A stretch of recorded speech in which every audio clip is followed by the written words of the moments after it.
One है, valency one, atomic number 1 gaseous state है उसका, हाँ सिंपलेस्ट एलिमेंट है।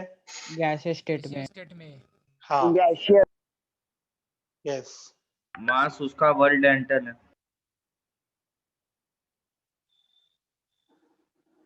सिंपलेस्ट सबसे पहली बात क्या है, सिंपलेस्ट एलिमेंट है। Yes atomic number 1, atomic number 1 with 1 electron and 1 proton, है ना। यस। ये सब तो कुछ बात करने की जरूरत नहीं, आराम से समझ में आता है। बट मेन चीज जो है, जो आपको समझना है, जो आपको एकदम क्लियर देखना है, वो है हाइड्रोजन का पोजीशन। हाइड्रोजन का पोजीशन पीरियोडिक टेबल में कहाँ है? बाय एटॉमिक नंबर आपको पता है उसका पोजीशन कौन सा है? फर्स्ट, फर्स्ट है ना। First. Hello, yes yes yes first position. हाँ, उसका पोजीशन कैसा है? फर्स्ट है। First first.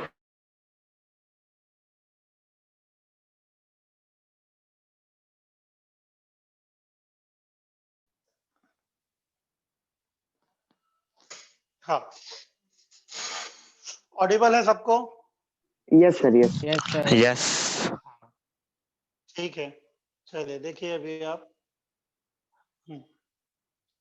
यहाँ पे पोजीशन के बारे में ही हम डिस्कस करेंगे अभी कि पोजीशन क्या है इसका। तो ये आपको वॉइस ब्रेक हो रहा है। दिखता है, हाइड्रोजन, लिथियम, सोडियम, पोटेशियम, मतलब फर्स्ट ग्रुप में आ गया। ठीक है, क्या आप इसको हैलोजन के ग्रुप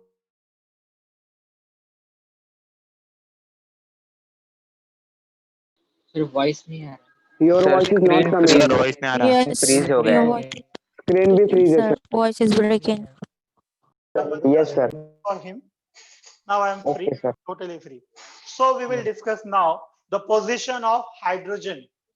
आपको यहाँ पे 2 मैंने चॉइस दिया है। हाइड्रोजन का पोजीशन ये आपको अल्कली मेटल के साथ है और ये हैलोजन के साथ भी है। मैंने ऐसा क्यों लिखा है उसके बारे में थोड़ा सा हम डिस्कस करेंगे अभी। ठीक है, देखो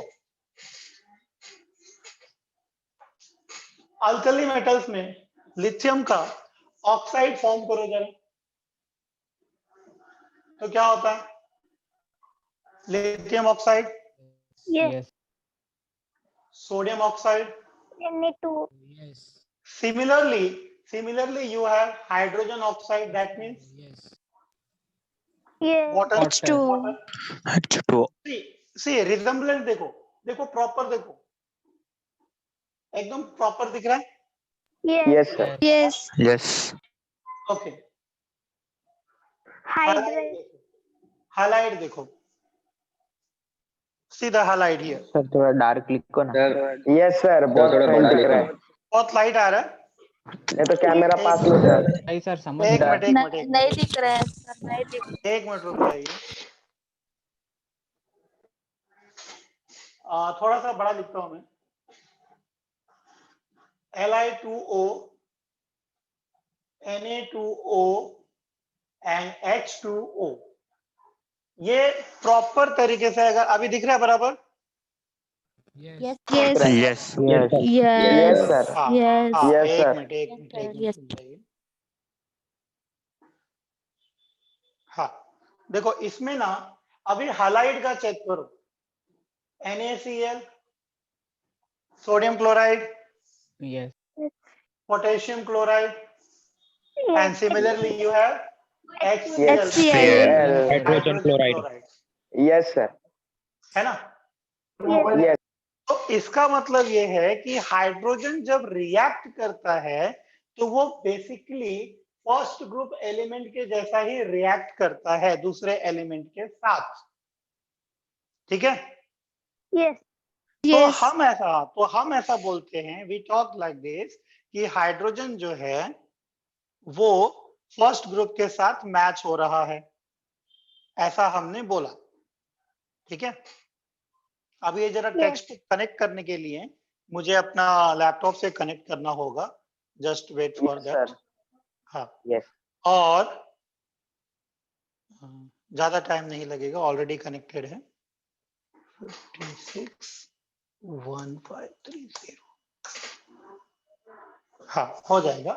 अब आप ये देखो, जैसे हैलोजेंस होते हैं, फ्लोरीन आपको कैसे मिलता है? F2। Yes. Fluoride. क्लोरीन आपको कैसे मिलता है? Cl2। Cl2. Cl2. हाइड्रोजन आपको कैसे मिलता है? H2. H2. Hydride. हाँ, डाइहाइड्रोजन Dihydrogen. Yes. या फिर डाई एटॉमिक मॉलिक्यूल कैसे मिलता है? Diatomic Atomic Molecule. Okay. क्या आपको सोडियम कभी ऐसे मिलेगा? Na2? No. No. नहीं, सोडियम No, कभी sir. ऐसे नहीं मिलता No, इस sir. स्टेट में। तो इसीलिए यहाँ पे डाउट है। हाइड्रोजन एक एक्सेप्शनल एलिमेंट है, बहुत ही स्पेशल एलिमेंट है। स्पेशल क्यों है वो भी हम बात करेंगे अभी। फिलहाल ये ग्रुप 1 के साथ भी मैच हो रहा है। क्यों? क्योंकि इसका जो इलेक्ट्रॉनिक कॉन्फ़िगरेशन है हाइड्रोजन का, वो एटॉमिक नंबर 1 है। One is that means it is 1s1। Yes. नहीं 1s1। Yes. yes. One is Yes, sir. 1s1। और yes. लिथियम का भी देखो, लिथियम का है कितना? 2s1। 2s1. 2s 2s1. Sodium आपका 3s1 है। 3s. 3s सबका Yes, बैलेंस ही sir. 1 है। हाँ, Yes. तो एक्चुअली ये ऐसा जा रहा है ns1, Yes. Yes, sir. है ना? Yes. ns1 Yes, जा sir. रहा है। अब आप ये भी देखो कि हाइड्रोजन का अगर हम वैलेंसी चेक करते हैं तो ऑब्वियसली हमें 1 मिलता है, जो कि ग्रुप 1 का है। अगर इलेक्ट्रॉन डोनेट करने का टाइम आएगा तो वो अल्कली मेटल के साथ जैसा दिखेगा, और इलेक्ट्रॉन अगर एक्सेप्ट करना होगा तो वो हैलोजन के जैसा दिखेगा। Halogen. क्योंकि 1s1 है, एक इलेक्ट्रॉन ऐड हो गया या एक्सेप्ट कर लिया तो ये बन जाएगा 1s2. 1s2, जो कि रिजेंबल होगा किसके जैसा? हीलियम के Helium. Helium Helium. जैसा, है ना? उसी तरह से फ्लोरीन का है। फ्लोरीन का एटॉमिक नंबर 9 होने के हिसाब से 1s2, 2s2, 2p6 2p6. नहीं 2p5 है। 2p5. 2p5 5, ये 7 हो गया ना? Genuine होने के बाद Yes. हाँ, ये 7 हो गया। तो ये भी क्या करेगा? 1 इलेक्ट्रॉन ये एक्सेप्ट करेगा accept करें। और ये बन जाएगा 2p6, 2p6. और ये किसके जैसा दिखेगा? नियॉन। Neon Neon. तो मतलब बेसिकली क्या होता है कि हाइड्रोजन इलेक्ट्रॉन एक्सेप्ट करके अपने नियरेस्ट इनर्ट गैस का कॉन्फ़िगरेशन एक्वायर कर लेता है। तो उस सिनेरियो में वो हैलोजन के जैसा रिजेंबल करता है। Yes. लेकिन Yes. लेकिन अगर उसका स्ट्रक्चर देखो, आउटर इलेक्ट्रॉनिक कॉन्फ़िगरेशन देखो, या मॉलिक्यूल फॉर्म करने का जो फॉर्मूला है, जैसे ऑक्साइड के साथ है या हालाइड के साथ है या फिर सल्फाइड के साथ है। सिर्फ सल्फाइड अगर आप देखते हैं तो Na2S, sodium sulphide, lithium sulphide, potassium sulphide, similarly you have hydrogen sulphide. Hydrogen sulfide Hydrogen तो sulfide. मतलब अगर रिएक्ट करना होता है तो अल्कली मेटल के जैसा रिएक्ट करता है, लेकिन अगर कॉन्फ़िगर करना है तो फिर हैलोजन के जैसा Halogen. configure करता है। तो Yes, sir. इसका मतलब है कि हाइड्रोजन का जो पोजीशन है वो फिक्स नहीं है, लेकिन आपका जो पीरियोडिक टेबल है और ऑलरेडी इतना कॉम्प्लिकेटेड है, वो और कॉम्प्लिकेटेड न हो जाए इसलिए उसमें हाइड्रोजन को क्या करते हैं? फर्स्ट एलिमेंट है, इसलिए फर्स्ट पोजीशन जो कि ग्रुप 1 में ही ऑब्वियसली बैठेगा, इसलिए उसको ग्रुप 1 में रखते हैं। बट अगर आपको हाइड्रोजन को प्लेस करना है तो you can not place hydrogen in first group, nor you can place it in 17th group. दोनों में से कहीं भी नहीं जाएगा। वो पीरियोडिक टेबल में एक अलग पोजीशन सबसे टॉप पे, जैसे अब Yes. टीका लगाते हैं ना अपन, वैसे टीका लगा हुआ है, बस इतना ध्यान रखना। Yes. Yes. तो अब आपके बुक में क्या इंफॉर्मेशन है जरा वो भी देख लो। Hydrogen has the simplest atomic structure of all the elements. Okay, आपको तो Okay. पता है hydrogen having just one electron and one proton. Okay? Yes. और इसका मतलब आप समझ रहे हैं कि वो फर्स्ट ऑर्बिट में ही है और फर्स्ट ऑर्बिट का जो डिस्टेंस होता है न्यूक्लियस से बहुत कम होगा। Yes, sir. Yes. Yes. यहाँ पे कोई भी रिपल्सिव फोर्स है क्या? जो कोई भी रिपल्सिव फोर्स है नहीं है। No. There is only No. One force is Attraction acting, force. Attractive force. Attraction. attractive force, From- and because of that problem क्या होता है यहाँ पे, इलेक्ट्रॉन लूज करने का जो टेंडेंसी है वो बहुत ही कम लो होता होता है। है। Come on. अगर इलेक्ट्रॉन लूज करने की टेंडेंसी बहुत लो है तो आयोनाइजेशन एंथैल्पी जो होगा वो बहुत ही हाई होगा। Yes. Yes. Yes. Yes. मतलब हाइड्रोजन के एटम में से अगर आपको इलेक्ट्रॉन लूज करना है सो जस्ट आपको बहुत ज्यादा एनर्जी उसे प्रोवाइड करनी Yes, sir. पड़ेगी, बहुत. Nearly Yes. 1300 something kilo joule per mole. 1300, ये नियरली है, क्या ध्यान देना, एग्जैक्ट सर वैल्यू नहीं दे रहा एक्स्ट्रा हूं। न्यूक्लियर क्या होता है? एक्स्ट्रा ये न्यूक्लियर जैसे ये इलेक्ट्रॉन। न्यूक्लियस है ना, ये न्यूक्लियस है, दिखा सर्कल, यस। इसके बाहर ये इलेक्ट्रॉन घूम रहा है ना, यस। Hello, Yes. तो वही है एक्स्ट्रा न्यूक्लियर। न्यूक्लियर के बाहर। हाँ ऑब्वियसली एक्स्ट्रा न्यूक्लियर मतलब न्यूक्लियर के बाहर, सिंपल वर्ड है। Yes. ओके, जिसने पूछा था उसको क्लियर हुआ? Yes sir. हाँ, सो अब आप यहाँ पे ये देखो कि आयोनाइजेशन एंथैल्पी की हम बात कर रहे थे। लिथियम का एक कंपैरिजन देखता, ये बुक में नहीं दिया है, जस्ट आपके नॉलेज के लिए, और वो भी क्यों बता रहा हूं मैं आपको, बिकॉज ऑलरेडी हमने ये प्रीवियस चैप्टर्स में पढ़ चुके हैं आयोनाइजेशन वगैरह जो होता है। सो लिथियम, ऑब्वियस है लिथियम के पास यहाँ पे +3 है, यहाँ पे 2 इलेक्ट्रॉन है और आउटर ऑर्बिट में 1 इलेक्ट्रॉन है। One electron. तो ये एक इलेक्ट्रॉन को अगर आपको बाहर निकालना है तो आपको उसको आयोनाइजेशन एंथैल्पी देखना होगा, जो कि somewhat 500 to 600 kilo joule per मोल है। ये जो भी वैल्यू मैं आपको बता रहा हूं ये थियोरेटिकल वैल्यू है, जब आप प्रैक्टिकली अगर कभी इसको करोगे तो ये डिफर हो सकता है, बट एक रेंज मैंने आपको बता रहा हूं। Okay Yes. Yes. लेकिन हाइड्रोजन के केस में क्या होता है, न्यूक्लियस में 1 पॉजिटिव चार्ज है और उसके बाहर एकदम क्लोज विसिनिटी है जहां पे 1 इलेक्ट्रॉन है, only one force is acting, that is attractive force, and because of this ionization enthalpy जो है वो near about 1300 और 1300 किलो जूल पर मोल इतना है। सो देख लो कितना ज्यादा है, देखो डिफरेंस देख रहे हो आप, बहुत ज्यादा है। सर कैटलिस्ट से कर सकते हैं ना? हाँ यस, कैटलिस्ट से तो कर ही सकते हैं हम। और ये जो है ना अप्रोक्सीमेट अगर फ्लोरीन का देखोगे तो फ्लोरीन का आपको 1600 किलो जूल पर मोल है। अगेन अप्रोक्सीमेट वैल्यू बता रहा हूं मैं, एग्जैक्ट वैल्यू नहीं Yes. बोल रहा हूं। तो आप देखो ये किसके जैसा रिजेंबल कर रहा है हाइड्रोजन, एक्चुअली फ्लोरीन के जैसा दिख रहा है, यहां से तो बहुत दूर है वो। Yes. Yes.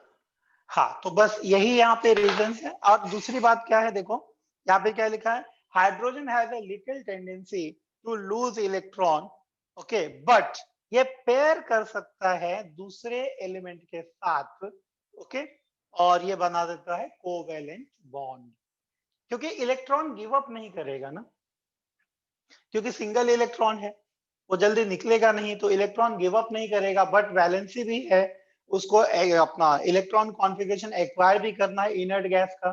सो उसको करने के लिए क्या करेगा वो, it will form covalent bond, और इसीलिए हाइड्रोजन आपको कौन से फॉर्म में मिलता है, Dihydrogen. डायएटॉमिक Diatomic molecular molecule. Form, Polyatomic molecule. Diatomic. हाँ डायएटॉमिक मॉलिक्यूलर फॉर्म, ठीक है। Yes, sir. Yes. और प्रॉपर बोलना रहेगा तो diatomic gaseous molecule, diatomic gaseous, Gaseous Gaseous. molecule. Okay, और उसको नॉर्मली हम क्या बोल सकते हैं, डायहाइड्रोजन, ठीक है। अब Yes. ऑकरेंस की बात Yeah. करेंगे कि हाइड्रोजन आपको किस उसकी अवेलेबिलिटी कैसी है, बहुत अच्छी अवेलेबिलिटी है या समवॉट थोड़ी सी कॉम्प्लिकेटेड है। तो अवेलेबिलिटी में कोई प्रॉब्लम नहीं होना चाहिए because it is very easy, क्योंकि सिंपलेस्ट एलिमेंट है। Hydrogen is the simplest element on our earth और इन आवर सोलर सिस्टम और इवन इन आवर यूनिवर्स। ठीक है ना? Yes. बिकॉज एटॉमिक नंबर 1 है, ओनली 1 इलेक्ट्रॉन इज देयर। तो इसकी अवेलेबिलिटी कितनी है पूरे यूनिवर्स में? You can read from the text book now while I'm filling the marker. 70%. 70% पूरे यूनिवर्स का जो मास है 70% हाइड्रोजन है ना? Yes. हाँ। अगर अपने सोलर सिस्टम में सन की बात करें, ऑलमोस्ट 70-80% क्या है? हाइड्रोजन ही है। yes, हाँ। अगर इनिशियली बात किया जाए, इनिशियली, आप ऐसा अभी की बात मत करो, इनिशियली कितना परसेंट होता होगा किसी भी स्टार में hydrogen? Almost the whole mass will be hydrogen only. yes, Yes, sir. And hydrogen आपस में क्या करेगा? फ्यूज होगा, है ना? Helium न्यूक्लियर बनाएगा। फ्यूजन होगा Yes. और तब जाके हीलियम एंड अदर एलिमेंट्स बनते जाते हैं। Yes, sir. Yes. ठीक है? हाँ। Yes. तो आपको एक बार बेसिकली फिर से कैसे ध्यान बताना। रखना है? हाइड्रोजन फ्यूज होता है तो क्या बनता है? हीलियम। Helium. Helium. फ्यूज होता है तो क्या बनता है? कार्बन। उसके बाद कार्बन। ये दोनों आपस में फ्यूज होते हैं तो बनता है ऑक्सीजन। ये दोनों आपस में फ्यूज होता है तो बनता है नियॉन। ऐसे करके बहुत सारे दूसरे दूसरे एलिमेंट्स जो है वो अपने यूनिवर्स में फॉर्म हुए हैं। ओके? Yes. Yes. आपको ये याद रखने की कोई जरूरत नहीं है, आपको सिर्फ इधर याद रखना बस, hydrogen fuses to form helium, बस ये सेंटेंस याद रखना। Okay? Yes, sir. Yes. Yes. Solar system में तो ऑब्वियसली प्रिंसिपल एलिमेंट बोलेंगे क्योंकि सबसे ज्यादा तो यही होगा सोलर सिस्टम में। yes, हाँ। सन का जो मास है वो सोलर सिस्टम में कितना परसेंट कंट्रीब्यूट करता है? 70%, 99%। hydrogen, हाँ, हाइड्रोजन नहीं बेटा, मतलब मैं सन की बात कर रहा था। सर समझा नहीं क्वेश्चन। ये सन है, मान Yes, लो sir. ये सन है, ठीक है? yes, Yes. ये जो डॉट, ये जो देख रहे हो ना, ये छोटा सा डॉट, ये पूरा, हाँ ये पूरा इंक्लूडिंग अर्थ, जुपिटर, सैटर्न, पूरा मिला के। हाँ, हेलो हेलो, आवाज आ रही है सर? नहीं नहीं, कोई कुछ बोल रहा था वो मुझे सुनाई नहीं दे रहा है। जस्ट रिपीट योरसेल्फ और आई शुड मूव फर्दर। चलो मैं आगे बढ़ता हूं। अपने सोलर सिस्टम में हाइड्रोजन बोला है कि वो प्रिंसिपल एलिमेंट है। Principal means the main element. Okay? Yes. Yes. और अगर अर्थ की बात करो तो अर्थ बाय मास कितना है? बाय मास है 10th। हाइड्रोजन का जो अवेलेबिलिटी है या पोजीशन है वो 10th पे है, एविडेंट एलिमेंट। तो टॉप पे कौन होगा? sun, ना ना, मैं अर्थ की बात कर रहा हूँ बेटा। Oxygen. अर्थ, Oxygen. Oxygen. Nitrogen. अर्थ पे। Nitrogen. हाँ, एक मिनट, आप Nitrogen. समझ नहीं रहे, आप Nitrogen. समझ नहीं रहे। नाइट्रोजन। आपने एक minute, let me complete it. आप अपने स्कूल लेवल पे आपने पढ़ा है कि अपना जो एटमॉस्फेयर है उसमें 70 कितना 8% या कुछ 8%. नाइट्रोजन है। Yes. Yes. 71%, लेकिन आप भूल गए, आप एक बात भूल गए या आपने ध्यान नहीं दिया, वो एटमॉस्फेयर की बात कर रहा है।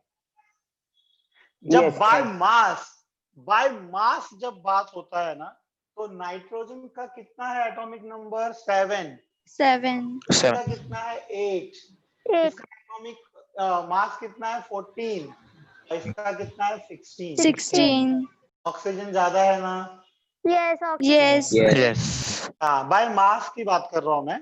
अब आप ये देखो कि ऑक्सीजन जो है वो टॉप पे है, फर्स्ट। नियरली 45 to 47% जो मास है वो ऑक्सीजन है। Yes. ठीक है, अभी Yes. सिंपल सी बात समझना, वाटर ऑब्वियसली ऑक्सीजन है, Yes. Yes. ठीक है, ग्लूकोज में ऑक्सीजन है, Yes. Yes. Yes. है, कार्बोहाइड्रेट ऑक्सीजन है, प्रोटीन फैट सब में ऑक्सीजन है। Yes.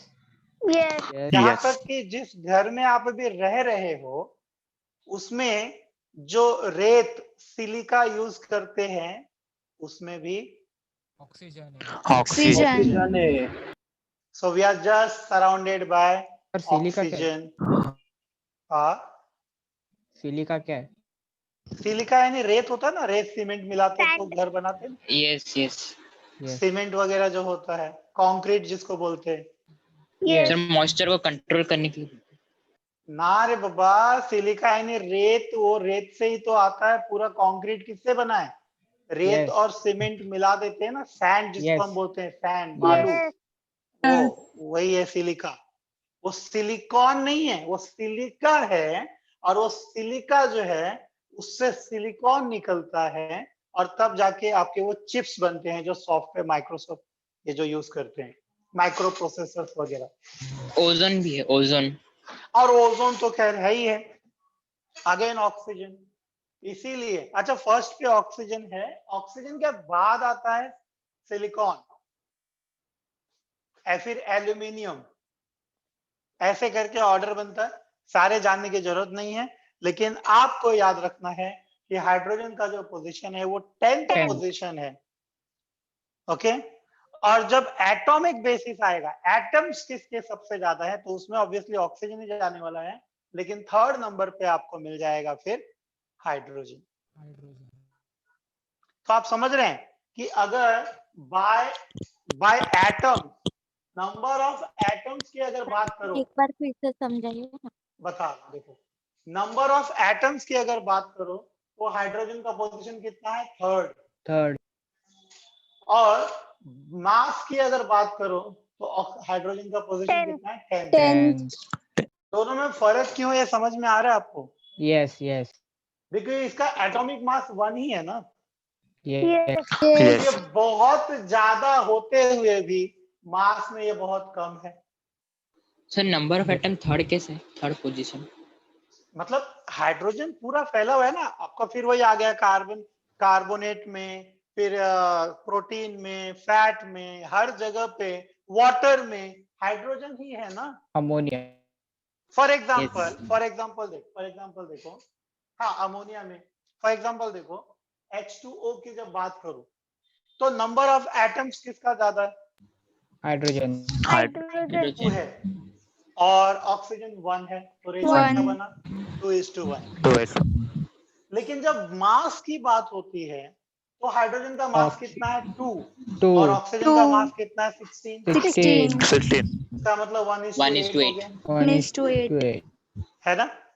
Yes. Yes. By number of atom बोलोगे तो ये ज्यादा है, लेकिन बाय मास बोलोगे तो वो कम है। Come. हाँ, क्लियर है? आगे जा सकते हैं अभी। Yes. Yes. ओके, तो ऑकरेंस आपने क्लियर कर लिया। अभी आते हैं अगेन पोजीशन पे, जो हमने ऑलरेडी डिस्कस किया हुआ है, सो ज्यादा टाइम इसमें नहीं लगना चाहिए। पोजीशन ऑफ हाइड्रोजन क्या लिखा है? Position of hydrogen in the periodic table has been a subject of discussion. आप डिस्कस कर सकते हैं, आप अपने पॉइंट्स रख सकते हैं। एक ग्रुप आप बना दो जो ये सपोर्ट करेगा कि उसको ग्रुप 1 में होना चाहिए, और दूसरा ग्रुप आप फॉर्म कर दो जो बोलेगा वो ग्रुप 17 में होना चाहिए। तो दोनों भी आपस में डिस्कशन कर सकते हैं ना। Yes. Yes. लेकिन हम क्या करेंगे ना, बेसिकली उसको ग्रुप 1 में रखने का सबसे बड़ा मेन रीजन क्या है कि उसका एटॉमिक नंबर 1 है, 1 है. Yes. Yes. S ऑर्बिटल तो वहीं में. से स्टार्ट होता है। हाँ, एस ऑर्बिटल में इलेक्ट्रॉन एस ऑर्बिटल में इलेक्ट्रॉन है, इसलिए वो एस ब्लॉक एलिमेंट में जाएगा। नंबर ऑफ और वैलेंस यही सब इलेक्ट्रॉन 1 है। नंबर ऑफ वैलेंस इलेक्ट्रॉन 1 है, तो इसलिए उसको आप फर्स्ट ग्रुप में इंक्लूड करते हो। ओके, चलो अब आगे देखते हैं। इसमें इलेक्ट्रॉनिक कॉन्फ़िगरेशन वगैरह ऑलरेडी आपको पता है। और ये हमने डिस्कस किया हुआ है। ठीक है, हाइड्रोजन का यूनिकनेस के बारे में बात हो रहा है। उसी पूरा पैराग्राफ के लास्ट में देखो जहां पे H प्लस और H2O प्लस करके दिया है। Hydrogen by loss of one electron, the only electron, one नहीं, द ओनली इलेक्ट्रॉन, वो लॉस हो गया उसको, तो क्या बन गया? वो हाइड्रोजन आयन बन गया। आयन। लेकिन ये कभी भी अकेला एग्जिस्ट नहीं करेगा। जो कोई भी एक्वस मीडियम वहां पे है वो उसके साथ एसोसिएट हो जाएगा। फॉर एग्जांपल अगर ये वाटर में हो रहा है तो ये वाटर के साथ कंबाइन होगा और आपको मिल जाएगा H3O, H3O with a positive charge। Yes. अब ये पॉजिटिव चार्ज गलती से भी ऑक्सीजन को मत बोलना, वो अभी भी किस पे है? हाइड्रोजन पे है। Yes. और इसका नाम क्या है इस आयन का? आपको मैंने बताया था एक बार, हाइड्रोजियम। हाइड्रोजियम नहीं, हाइड्रोनियम। नियम। हाँ, see, hydronium ion. Okay, Yes. Yes. हाँ। सो यहाँ पे एक इंटरेस्टिंग बात आपको दिखेगा, ये metastable metallic hydrogen, metastable metallic hydrogen, metastable metallic hydrogen. अच्छा, यहाँ पे मेटालिक तो पता ही है आपको क्या है ना? लेकिन मेटास्टेबल क्या है?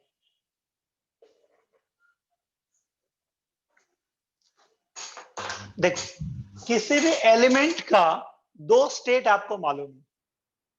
उसका जो इलेक्ट्रॉन होता है उसका स्टेट होता है, एक होता है ग्राउंड स्टेट, और एनर्जी एब्जॉर्ब करके वो कहां चला जाता है?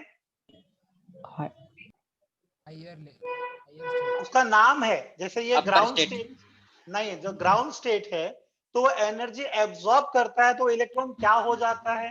Excited Excited state. Excited. हाँ, एक्साइटेड हो जाता है, तो एक्साइटेड स्टेट हो गया। बराबर है? Yes. और अब आप ये ध्यान देना, एक्साइटेड स्टेट में जो भी इलेक्ट्रॉन है क्या वो उसका स्टेबल पोजीशन है? No. No. वो जो भी एनर्जी उसने एब्जॉर्ब किया है वो उसको वापस से रिलीज Emission. करेगा in the form of radiation. Yes. तो Yes. फिर कहाँ आ जाएगा? Ground Ground state, Ground state. state. Its original position. अपने ओरिजिनल पोजीशन पे आ जाएगा। यस। ठीक है, लेकिन हाँ, मेटास्टेबल में एक वर्ड है स्टेबल, समझ रहे हो ना? एक वर्ड वहां Yes. पे फ्यूज हुआ है, Yes. वो है स्टेबल। स्टेबल का मतलब जो भी स्टेट वो एक्वायर कर रहा है उसमें वो स्टेबल है। ठीक है, लेकिन उसकी जो स्टेबिलिटी है, याद रखना, मेटास्टेबल पोजीशन का मतलब है एक्साइटेड स्टेट जो होता है उससे ज्यादा स्टेबल है वो। लेकिन समझा नहीं लेकिन हेलो सर, समझा नहीं। समझा रहा हूं, रुको, पहले ये वर्डिंग सुन लो पूरा। मेटास्टेबल जब हम बोलते हैं ना तो इसका मतलब है कि वो, जैसे अभी हमने हाइड्रोजन की ही बात करेंगे, आपने एटॉमिक स्ट्रक्चर या फिर स्ट्रक्चर ऑफ एटम में आपने पोस्टुलेट्स पढ़ा था, बोर्स पोस्टुलेट पढ़ा था, जिसमें Yes. उन्होंने एक्सप्लेन किया था कि इलेक्ट्रॉन ग्राउंड स्टेट पे है, इसने क्या किया? एनर्जी एब्जॉर्ब किया, Yes. एनर्जी एब्जॉर्ब करके ये क्या कहां चला गया? आपने एक्साइटेड Excited Excited. और उसके बाद उसने एनर्जी रिलीज किया रेडिएट की। Yes. और वापस अपने ग्राउंड वापस स्टेट आया। पे आ गया। Yes. हाँ, अब मेटास्टेबल केस में क्या होता है कि जब वो एनर्जी एब्जॉर्ब करता है तो वो एक्साइटेड स्टेट में जाता है लेकिन फिर ग्राउंड स्टेट में वापस नहीं आता है। ओके, ये ध्यान देना जब सर मैं वापस बोल रहा हूं, फिर से बोल रहा हूं और अभी प्रॉपर सुनो। Excited state the most stable, see, excited, sorry, I am very sorry, ground state जो है, ग्राउंड स्टेट जो है उसकी स्टेबिलिटी क्या है? हाईएस्ट है, या फिर हायर लिख लो, हायर स्टेबिलिटी है। एक मिनट फिर से सुनो, किसी भी एलिमेंट में या फिर एटम की अगर हम बात करते हैं, क्योंकि इलेक्ट्रॉन यहाँ पे है, तो इलेक्ट्रॉनिक लेवल पे बात करो तो वो एटॉमिक लेवल पे ही माना जाएगा कि वहां पे क्या होता है, एक ग्राउंड स्टेट होता है, यानी इलेक्ट्रॉन अपने ओरिजिनल स्टेट में है, जो कि सबसे ज्यादा स्टेबल है। अगर कोई एनर्जी नहीं मिली, अगर ये इलेक्ट्रॉन को कोई एनर्जी नहीं मिला, तो क्या ये इस लेवल से नीचे जाएगा? नो नो नो सर, नहीं, स्टेबल वो रहेगा। उस लेवल से नीचे नहीं जाएगा। लेकिन अगर एनर्जी मिला तो वो अपर लेवल पे यानी एक्साइटेड स्टेट पे जाएगा। Yes Yes. ओके, जब वो एक्साइटेड स्टेट पे गया तो क्या वो उसका पोजीशन स्टेबल है? No No. नहीं, वो क्या करेगा, वो उस एनर्जी को रेडिएट करेगा और फिर से ग्राउंड स्टेट में आ जाएगा। Yes. Yes Yes. लेकिन बाय एक्सपेरिमेंट आप वो स्टेट एक्वायर कर सकते हो कि जिसमें वो एलिमेंट एक्साइटेड होके, ठीक है, एक ऐसे स्टेबल पोजीशन में आ जाता है, नाम लिख लेते हैं फिर से, एक ऐसे स्टेबल पोजीशन में आ जाता है कि जिसकी जो एनर्जी है या फिर जो स्टेबिलिटी है वो एक्साइटेड स्टेट से ज्यादा है। यानी वो एनर्जी अगर उसने रेडिएट कर भी दिया, एनर्जी उसमें से निकल भी गया, तभी भी वो ग्राउंड स्टेट में जल्दी नहीं आएगा। ओके, यस उसको Yes. बोलते हैं मेटा स्टेबल। सर, ये लिखा के तो ना, हाँ, नोट्स लिखा के तो ना इसका। ओके, नोट्स आपको मैं क्या करता हूँ ना, अपना ये पीपीटी बना के, definition if not sir. PPT then थोड़ा एग्जांपल के साथ भी मैं आपको शेयर करवा दूंगा, ठीक है, through your respective teacher, that means Bachchan sir. PDF okay, send करो। यस हाँ, सो आपके लिए इजी रहेगा। देखो यहाँ पे फिर से एक बार अच्छे से समझना, हम यहाँ पे पढ़ने वाले हैं अभी स्टेबिलिटी। ओके, यहाँ पे हम लिखेंगे मेटास्टेबल, यहां लिख लो एक्साइटेड स्टेट, और यहां लिख लो ग्राउंड स्टेट। आप समझ गए मैं क्या करने वाला हूं अभी? स्टेबिलिटी जो है, मेटास्टेबल स्टेट जो होता है, उसका जो स्टेबिलिटी है वो एक्साइटेड स्टेट से ज्यादा है। और ऑब्वियस है, आप समझ गए मैं क्या करूंगा, यहाँ पे ग्राउंड स्टेट से कम है। Yes. इन दोनों के बीच का जो स्टेट होता है वो होता है मेटास्टेबल। लेकिन मैंने पहले ऐसा इसलिए नहीं बोला क्योंकि अगर मैं वो एक्सप्लेन किए बिना ये बोलूंगा आपको कि ये दोनों के बीच का जो स्टेट होता है वो मेटास्टेबल है, तो आपको क्या लगेगा कि ग्राउंड स्टेट से एक्साइटेड स्टेट जाते जाते बीच में जो स्टेट आता है वो है मेटास्टेबल। बिल्कुल गलत, ऐसा नहीं समझे ना आप लोग। No. No. नो आप सर। लोग क्या समझे? आई होप आप लोग सही समझे हो कि कोई भी एलिमेंट एक अपने ऐसे स्टेट में आ जाता है जिसकी स्टेबिलिटी एक्साइटेड स्टेट से ज्यादा है लेकिन ग्राउंड स्टेट से कम है। Okay, Yes. यस सर, समझा और भी। जैसे ही वो उस स्टेट में जाता है, जैसे वो स्टेट में जाता है तो वो मेटालिक जो स्टेट है वो फॉर्म होता है और आपको हाइड्रोजन जो है वो मेटल फॉर्म में मिलता है। फिर हाइड्रोजन मेटल है क्या? No. नहीं, नो हाइड्रोजन मेटल नहीं है। Okay, Gas. हाइड्रोजन बिल्कुल भी मेटल नहीं है, लेकिन वो मेटालिक स्टेट में फॉर्म हो सकता है। और इसकी डिस्कवरी ऑब्वियसली लिखा है, कहाँ हुई थी? Harvard university, 2007. ईयर 2017, जनवरी 2017। ठीक है, जैसे कि एक एग्जांपल देता हूं मैं, नेचुरल एग्जांपल, सो दैट ये पूरी तरह से ग्राउंड सर हो वो जाए। हाइड्रोजन का मेटल स्टेट यूज होता है क्या? बता रहा हूं ना, आ रहा हूं, वैसे उसी पे आ रहा हूं। देखो, हम बात करेंगे डायमंड का। एक्चुअली ये डायमंड एक्चुअल में क्या है? कार्बन का एलोट्रोप। एलोट्रोप से। तो Yes. कार्बन जो है, प्योर जो कार्बन होता है, वो उससे जस्ट उसके करीब एकदम नियर अबाउट जो उसका एलोट्रोप है वो कौन सा है? ग्राफाइट। ग्राफाइट। ग्रेफाइट। और ग्रेफाइट से जो है फिर चेंज होके मिलता है क्या? डायमंड। डायमंड। डायमंड। जरा इधर कंडीशन बता देना क्या होना चाहिए? क्रिस्टल। एक्सट्रीमली, क्या लिखेंगे? Extremely high pressure and temperature. Temperature. I am sorry for the spelling. Okay, देखो मतलब यह हो गया, अर्थ के क्रस्ट में बहुत ज्यादा नीचे माइंस के अंदर होता है कोयला यानी कोल, ठीक है? यस। उसके ऊपर प्रेशर पड़ता है इतना, मतलब millions billions of tons, trillions of tons pressure पड़ रहा है, और अर्थ के सेंटर के जस्ट पास है, इसलिए टेम्परेचर भी हाई है। Yes. Yes. Extremely high pressure and temperature जब वहां पे कंडीशन आता है तो ग्रेफाइट जो है वो चेंज हो जाता है डायमंड में, ठीक है?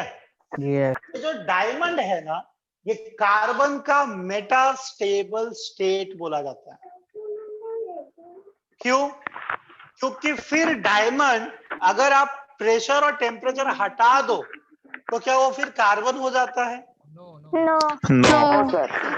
तो मेटास्टेबल का प्लीज बात मत करो, प्लीज माइक ऑफ करो। कोई बहुत इंपॉर्टेंट चीज मैं यहाँ पे एक्सप्लेन कर रहा हूँ, सब लोग अपना माइक ऑफ कर दो। हाँ सुनो, अभी तो मेटास्टेबल की आपने स्टेबिलिटी तो कंपेयर कर ली, लेकिन अब उसका फॉर्म देख लो आप क्या है। मेटास्टेबल वर्ड का मतलब क्या हो जाएगा कि जब आप कंडीशन चेंज करते हैं तो एक स्टेट से एलिमेंट दूसरे स्टेट में कन्वर्ट होता है, ये तो क्लियर है। लेकिन Yes. मेटास्टेबल उसको बोला जाता है कि वो कंडीशन अगर आप हटा लो तभी भी वो उसी स्टेट में रहेगा। ओके? यस। जैसे Yes. जैसे आपके पास एक ग्लास में आइस ले लो और वो आइस का टेम्परेचर इंक्रीज करो, ऑब्वियसली वो लिक्विड बनेगा। यस। Yes. लेकिन टेम्परेचर अगर रिड्यूस कर दो तो फिर से वो आइस बन जाएगा। आइस। Yes. यस। क्या हम इसको मेटास्टेबल बोलेंगे? No. नो। नहीं। No sir. नहीं, लेकिन क्योंकि वो रिवर्स हो रहा है। लेकिन डायमंड के केस में क्या है कि हाई प्रेशर और टेम्परेचर पे कार्बन या बेसिकली ग्रेफाइट जो है वो कन्वर्ट होता है डायमंड में। कैसे होता है, क्यों होता है, ये ऑलरेडी आपने 10th में पढ़ा था, टेट्राहेड्रल स्ट्रक्चर, ठीक है? 9th में, Yes. आई थिंक 9th में पढ़ा था आपने। और लेकिन जब हम उसे माइन में से बाहर निकालते हैं, अर्थ के अंदर से बाहर निकालते हैं, तभी भी वो फिर से कोल नहीं बन जाता, क्योंकि टेम्परेचर और प्रेशर का कंडीशन आपने चेंज किया, बट वो अपने उस स्टेट में पूरी तरह से स्टेबल है, इसलिए उसको बोलते हैं मेटास्टेबल। Yes. ओके? अब ये जो मेटालिक हाइड्रोजन है, मेटालिक हाइड्रोजन फ्यूल के फॉर्म में यूज हो सकता है। ओके? रॉकेट फ्यूल जो है, में मोस्टली जो रॉकेट फ्यूल है वो लिक्विड Sir. हाइड्रोजन की यूज, लिक्विड हाइड्रोजन। हाइड्रोजन जो होता है वो लिक्विड Yes. फॉर्म Liquid में यूज hydrogen. होता है। Yes. सर डायमंड मेटास्टेबल है। हाँ, डायमंड मेटास्टेबल है। ओके। तो रॉकेट फ्यूल जो होता है वो लिक्विड हाइड्रोजन ही होता है, बट प्लानिंग ये चल रही है कि किसी तरह से मेटालिक, मेटल हो गया मतलब सॉलिड हो गया, Yes. यस। सॉलिड की डेंसिटी ज्यादा होती है ना, Yes. वो कम Yes, sir. स्पेस में ज्यादा मॉलिक्यूल आ सकता है Yes. यस। है ना? तो अब लिक्विड का जो वॉल्यूम है, वॉल्यूम की बात कर रहा हूं, तो वो कैसा रहता है कि वो ज्यादा रहता है। सॉलिड आप उसको ऐसे करके लिक्विड को कंप्रेस करके करके करके आप सॉलिड में लेके आते हो ना। Yes. यस। इसका मतलब है कि सॉलिड जो है वो कम स्पेस ऑक्यूपाई करता है, वॉल्यूम कम ले सकता है वो। तो Yes. बात ये है Yes. कि किसी तरह से मेटालिक हाइड्रोजन जो है वो ज्यादा ये हो जाए, लेकिन ये इतना इजी नहीं है जितना हम बात कर रहे हैं, बिकॉज हाइड्रोजन को मेटालिक स्टेट में लाने के लिए आपको बहुत ज्यादा हाई प्रेशर चाहिए, हाई प्रेशर। वो आपको एक्वायर करने में या वो मेंटेन करना बहुत ही कॉस्टली होता है।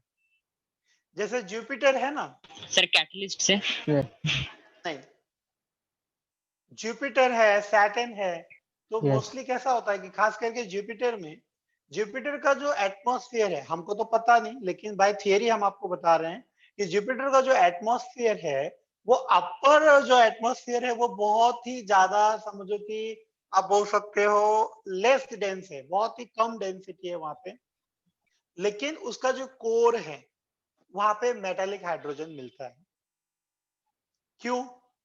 क्योंकि हाइड्रोजन गैस जो है, अपर लेवल, अपर लेयर देखोगे तो उसमें हाइड्रोजन गैस में है, लोअर लेयर में देखोगे तो लिक्विड में है, और उसके बाद कोर में देखोगे तो मेटल यानी सॉलिड में Metal. है, मेटालिक स्टेट में है। क्यों?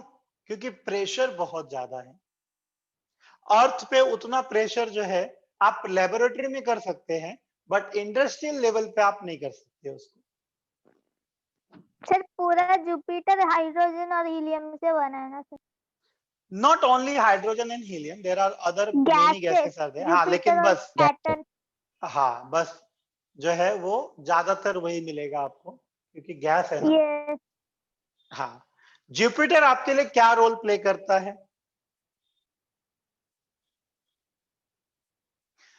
एक्चुअली जुपिटर हमारा गार्जियन है। गार्जियन नहीं बोलेंगे तो भी हमारा, समझो कि हमको गार्ड करता है वो। क्यों, कैसे गार्ड करता है? हमसे, कैसे?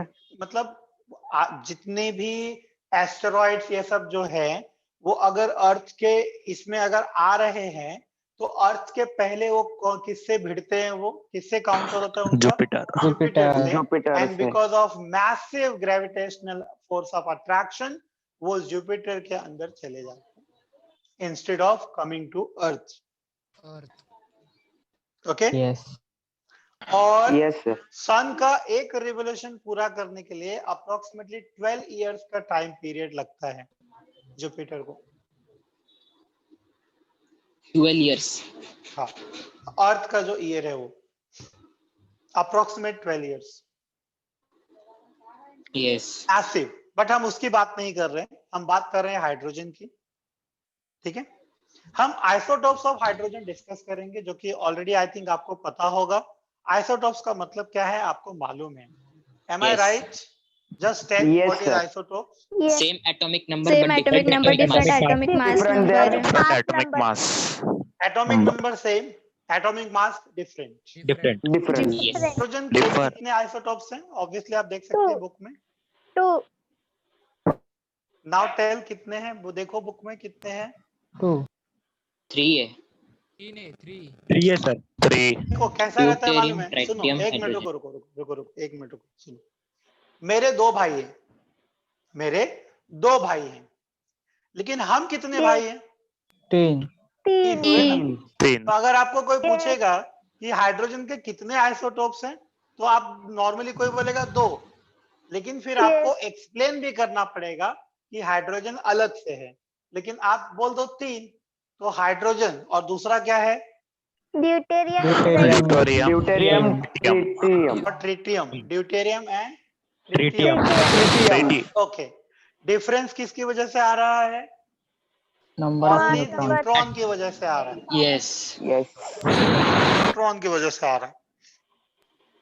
तो सिंपलेस्ट एलिमेंट हाइड्रोजन ही होगा कभी भी। और आप यहाँ पे टेबल देख लो, कंपैरिजन किया गया है तीनों का।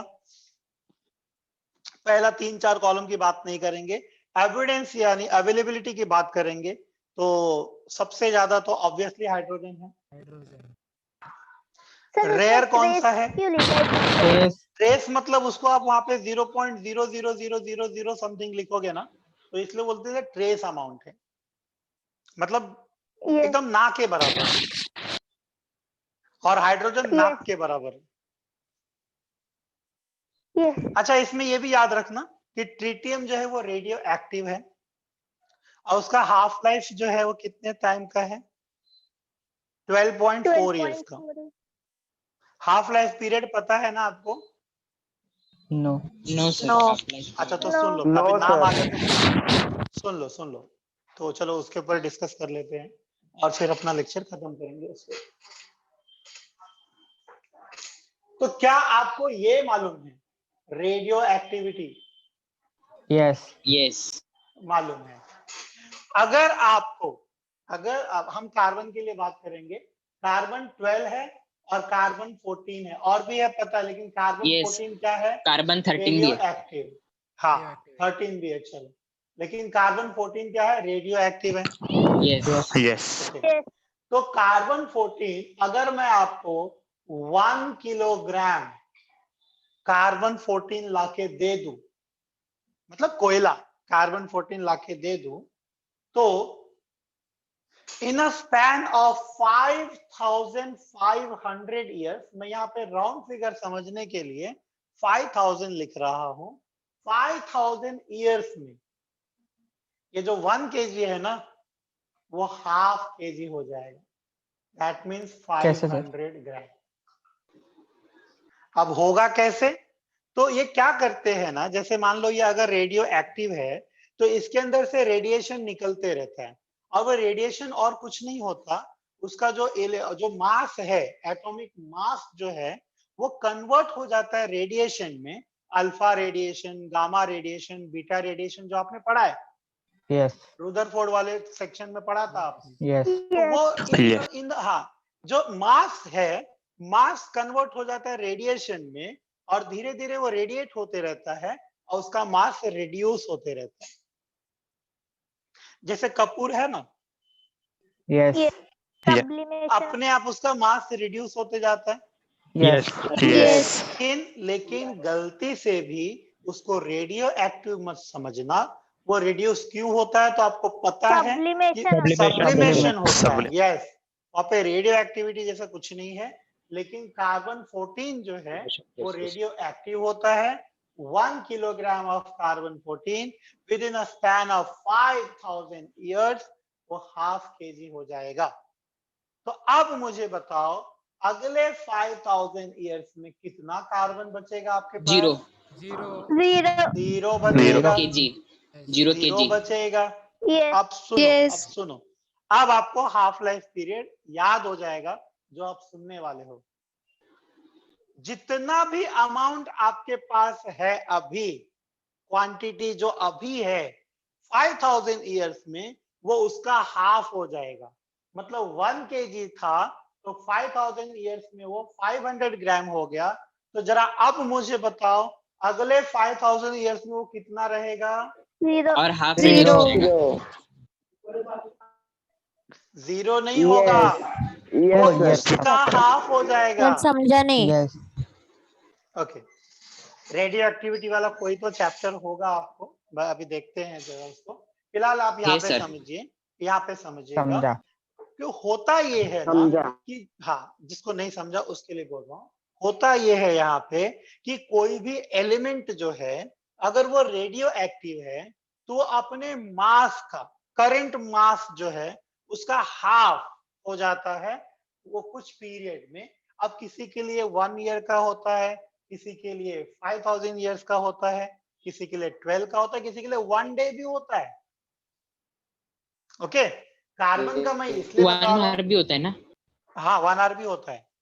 कार्बन का मैं इसलिए बता रहा हूँ बिकॉज ये हमसे बहुत ज्यादा जुड़ा हुआ है। कार्बन 14, कार्बन डेटिंग होती है Yes. उससे, इसलिए मैंने उसका जिक्र किया यहाँ पे कि जितना भी मास आपके सामने है 5000 ईयर्स में वो हाफ होगा।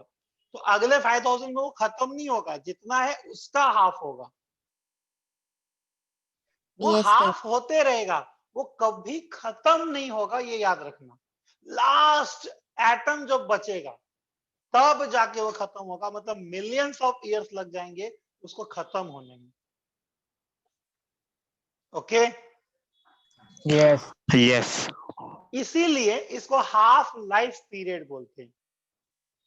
यानी जो ट्रिटियम है वो रेडियो एक्टिव न्यूक्लियाइड है और उसका हाफ लाइफ 12.4 इयर्स दिया है, और उसमें से रेडिएशन जो निकलता है तो कौन से पार्टिकल्स निकलते हैं वो भी दिया है, low energy beta particles.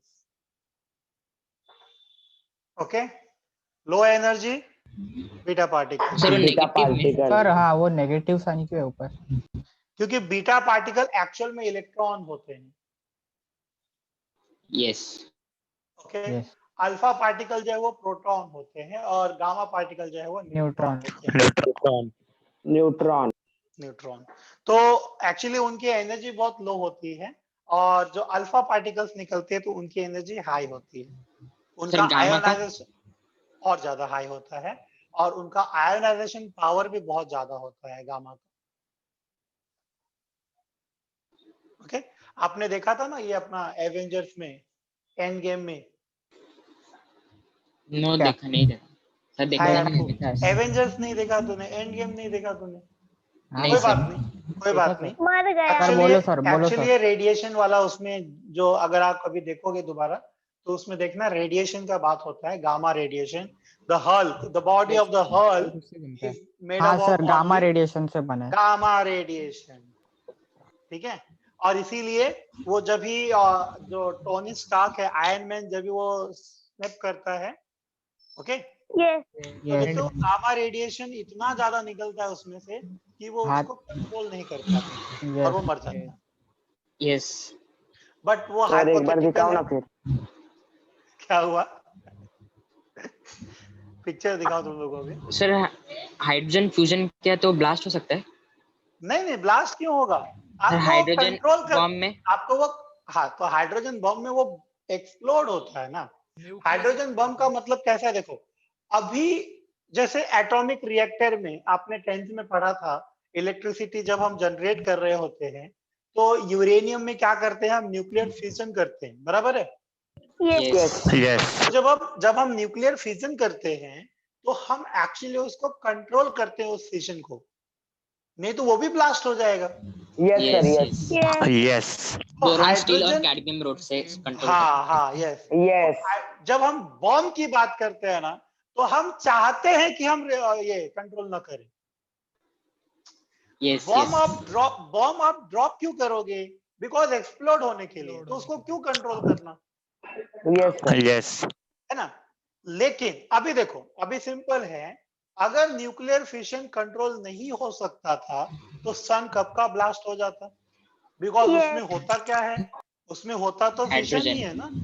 Yes Yes. हाँ, लेकिन वो जो फिशन होता है उसका रिजल्ट क्या है, रेडिएशन, एनर्जी रेडिएट होता है, तो सन उसको अपने पास नहीं रखता है, वो उसको रेडिएट कर देता है, ऑल डायरेक्शंस, सब जगह पे रेडिएट कर देता है ना। यस यस यस तो ये हाइड्रोजन का इंट्रोडक्शन समझ में आ गया आप लोगों को? यस यस सर समझा। तो अभी इसमें आप लोगों को ज्यादा कुछ अभी पढ़ने के लिए है नहीं, लेकिन अब आगे अगला जो टॉपिक आपका आएगा वो बेसिकली आपका एग्जाम पॉइंट ऑफ व्यू है, preparation of hydrogen. After preparation you have properties of hydrogen, that is physical property and chemical properties, and last you have uses of hydrogen. Okay, तो ये बहुत sir, important sir. Topic है hydrogen. हाँ बोलो। ये lesson में सिर्फ hydrogen ही है? नहीं, आपने लेसन का नाम नहीं देखा क्या? हाँ सर, वही ग्रुप इसलिए 1 1 and and group 3rd group 2 इसीलिए